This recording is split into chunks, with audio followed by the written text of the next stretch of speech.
market. Let's bring in the very latest here, if we can, from CTV's Scott Hurst, who's in our national newsroom here, and the latest on Trump and Canada and talking about car tariffs once again. Scott.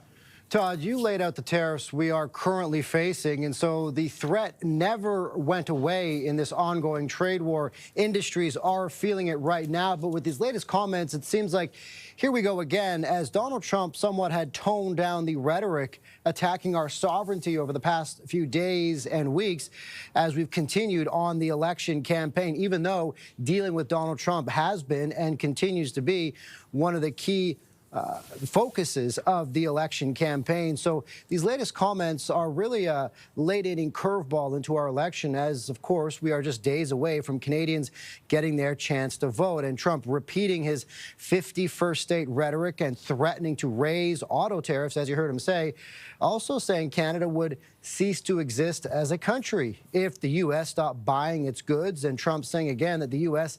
doesn't need anything from Canada, including oil and autos. But of course, in pure dollar figures, this is a trading relationship worth more than $1 trillion per year.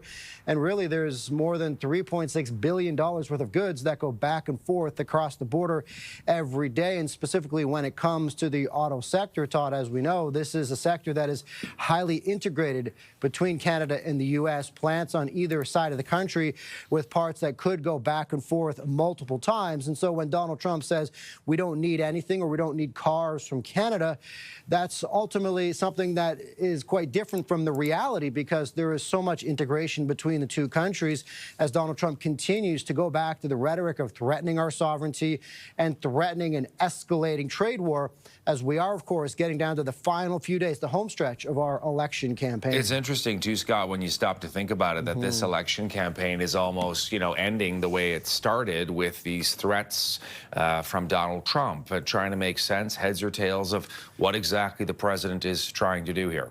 Donald Trump, of course, has been front and center for Canadians throughout this entire election campaign, and we've seen the Carney Liberals, for the most part, build much of their pitch to voters against standing up to Donald Trump. The other parties as well have pushed back against the threat coming from the trade war and the threat it does pose to our industries and the threat it does pose to many jobs on this side of the border. We've heard the Conservatives more dialed into the message of change and avoiding a fourth Liberal mandate.